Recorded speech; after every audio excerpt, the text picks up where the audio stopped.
स्वागतम मेरे प्यारे दोस्तों, मेरे घर में आपका स्वागत है।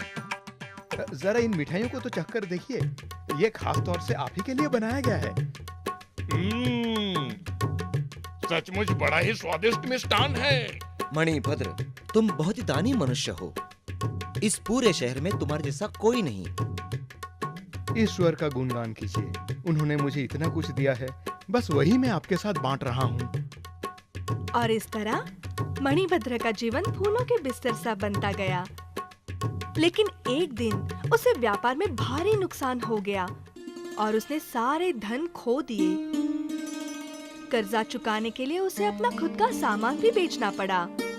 जिस घर में कभी धन का भंडार हुआ करता था, वो एकदम सुनसान हो गया।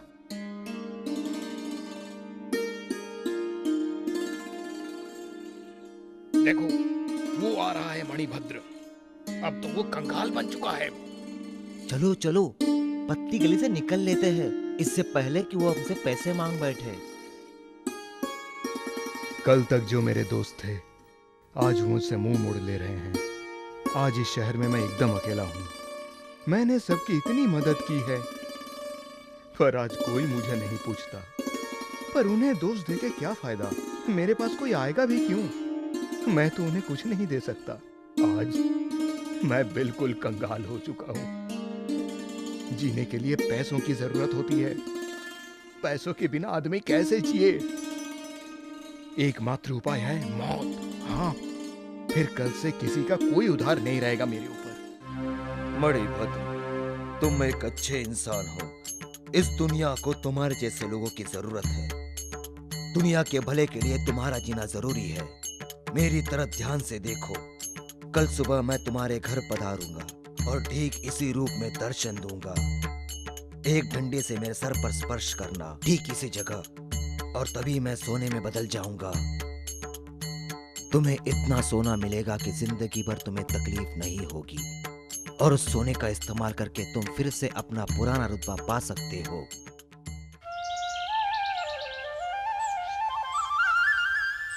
क्या मैं पैसों के बारे में सोचते सोचते पागल हो गया हूँ? सचमुच कोई मुनिवर द्वार पर आने वाले हैं।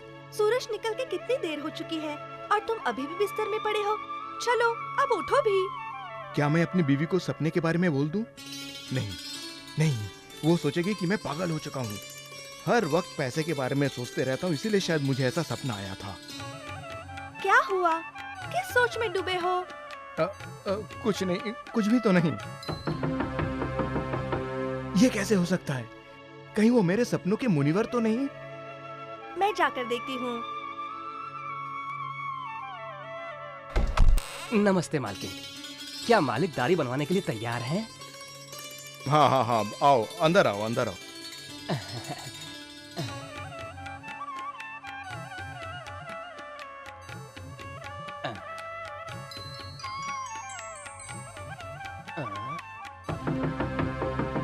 अब ये कौन है? जरा 2 पल के लिए ठहरना, मैं देखता हूं बाहर कौन है। हाँ, ये नहीं हो सकता। ये तो वही मुनिवर हैं जो मेरे सपने में आए थे। कहीं ये सपना तो नहीं? या फिर वो मुझे सचमुच दर्शन देने आए हैं? क्या मैं अंदर प्रवेश कर सकता हूँ? नहीं नहीं, ये सपना नहीं है। वो मुझसे ही कह रहे हैं, हे महात्मा, आप कृपया अंदर पधारें। आपका दर्शन पाके हम धन्य हो गए।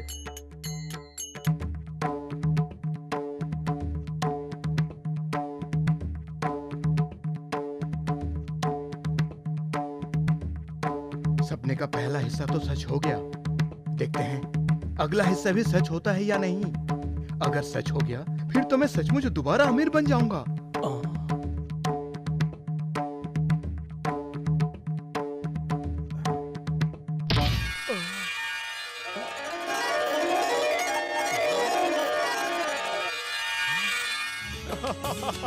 मुझे यकीन नहीं होता। पर ये हुआ कैसे? मेरे स्वामी, हम फिर से धनी बन गए। अब हम पहले के जैसे ही जिंदगी बिताएंगे और दूसरों की मदद करेंगे।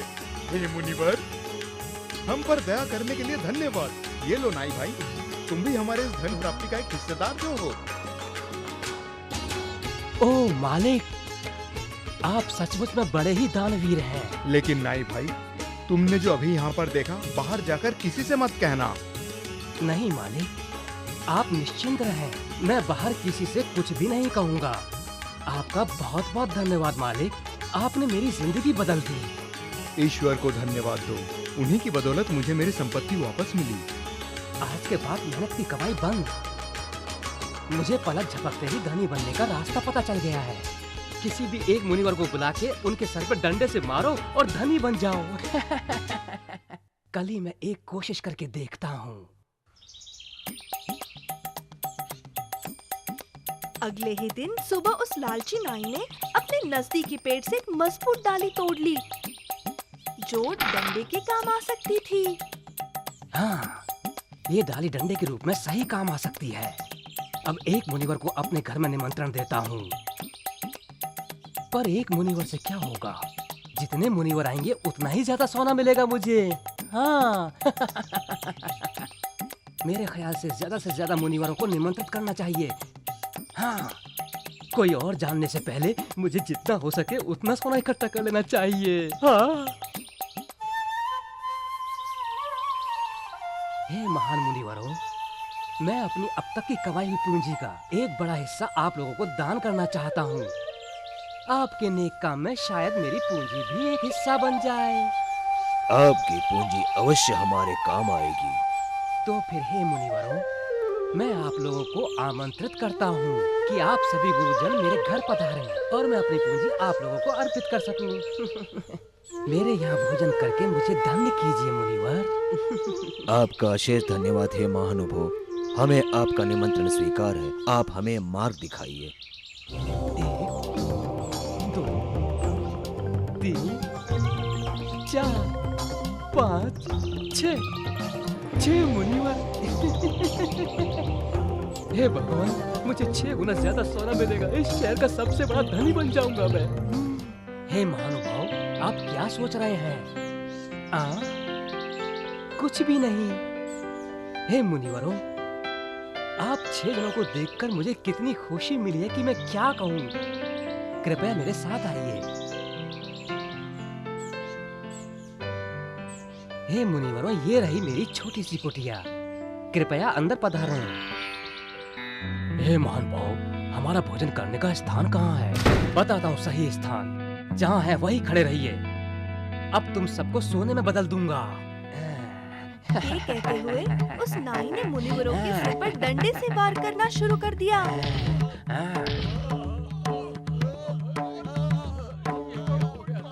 वो सोना पाने के आस में मारता रहा, पर एक भी मुनिवर सोने में नहीं बदले। उल्टा वो लोग तो दर्द और हैरानी के मारे चिल्लाने लगे।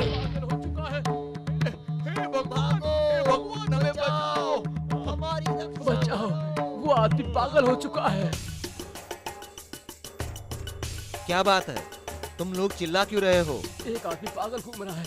उसने हमें अपने घर में आमंत्रित किया और जैसे ही हमने उसके घर में प्रवेश किया, उसने एक डंडा लेकर हमारे सर पर मारना शुरू कर दिया।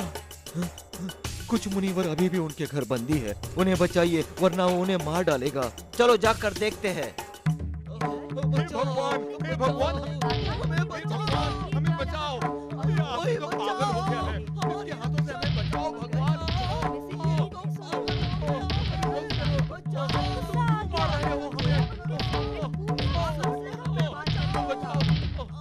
बचाओ, बचाओ, बचाओ, ये तो हमें मार ही डालेगा। बचाओ, कोई बचाओ। हे भगवान, सोना बन जाओ। बचाओ, बचाओ। सोने में क्यों नहीं बदल रहे हो? भगवान बचाओ। तुम लोग सोने में क्यों नहीं बदल रहे हो? ये हमको मार डालेगा। मेरी मेहनत पर पानी फेर रहे हो? बचाओ भगवान। हे सुनो, उन मुनिवरों से दूर रहो। निर्दयी कहीं का, इन्हें छूने का साहस तुमने कैसे किया?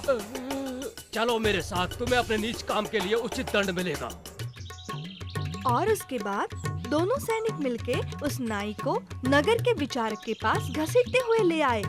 और जब विचारक ने उससे उसके नीच और निर्दय काम के बारे में पूछा, तो नाई ने उन्हें वो सब कुछ बता दिया जो उसने मणिभद्र के घर पर देखा था। पूरी कहानी सुन लेने के बाद विचारक ने सैनिकों से मणिभद्र को बुलाने को कहा। मणिभद्र को फौरन हाजिर किया जाए। प्रणाम स्वीकारें। मुझे क्यों बुलाया गया है महानुभाव? मणिभद्र, इस नाई का कहना है कि उसने तुम एक मुनिवर को डंडे से चोट करते हुए देखा है और चोट खाते ही वो सोने के सिक्कों में बदल गए। क्या ये सच है? हे महानुभाव, इस आदमी को ऐसा लगा होगा कि मैंने मुनिवर को चोट पहुंचाया, पर यह पूरा सच नहीं है। तो फिर सच्चाई क्या है? क्योंकि इसने तुम्हारी नकल उतारते हुए कई मुनिवर को डंडे की वार से घायल कर दिया है। मैं सच्चाई बताता हूँ। इसने पूरी घटना जाने बिना मेरी अंधी नकल उतारने की कोशिश की है। और फिर मणिभद्र ने पूरी कहानी सुना दी। उसने जो सपना देखा था वहाँ से लेकर मुनिवर के सोने में बदल जाने तक की कहानी उसने सब कह दिया। सारे लोग आश्चर्यचकित रह गए। नाई भी पूरी कहानी सुन के दंग रह गया। वो तो मारे डर के कांपने लगा। अब मुझे समझ में आ रहा है कि जब मैंने मुनिवरों को मारा तो वो सोने में क्यों नहीं बदल गए। तुम एक बुद्धिहीन प्राणी हो। पैसों की लालच में आके तुमने इस नगर के निर्दोष लोगों को गहरा चोट पहुंचाया है। इसका तुम्हें कठिन दंड मिलेगा। मैं सैनिकों को हुक्म देता हूं कि तुम्हें 6 महीने के लिए कारावास में डाल दिया जाए, ताकि सभी को इस घटना से उचित शिक्षा मिले। किसी की अंधी नकल उतारना खतरनाक हो सकता है। इसमें दूसरों की भी जान आफत में आ सकती है और आपकी खुद की भी। तो तुमने देखा बच्चों, नाई को अपने किए की उचित शिक्षा किस तरह मिली। बिल्कुल मेरी तरह। हमें भी सही शिक्षा मिल गई। हाँ। ये हुई ना बात। बच्चों, हमेशा याद रखना, फिल्म और कल्पना हमारे मनोरंजन के लिए होती हैं। उनके नायक महानायकों की नकल करने के लिए नहीं। तो अगली बार जब भी कोई काल्पनिक फिल्म देखोगे, उसके नायक की हरकतों की नकल मत उतारना। सिर्फ बैठे बैठे फिल्म का मजा लेना। इससे तुम्हारा दिल और दिमाग दोनों तंदुरुस्त हो जाएंगे। हम हमेशा इसे याद रखेंगे। अच्छा है, तो पीठ, तुम अभी आराम करो और जल्दी से तंदुरुस्त बन जाओ। तो अब मैं चलूं। Good bye. Good bye.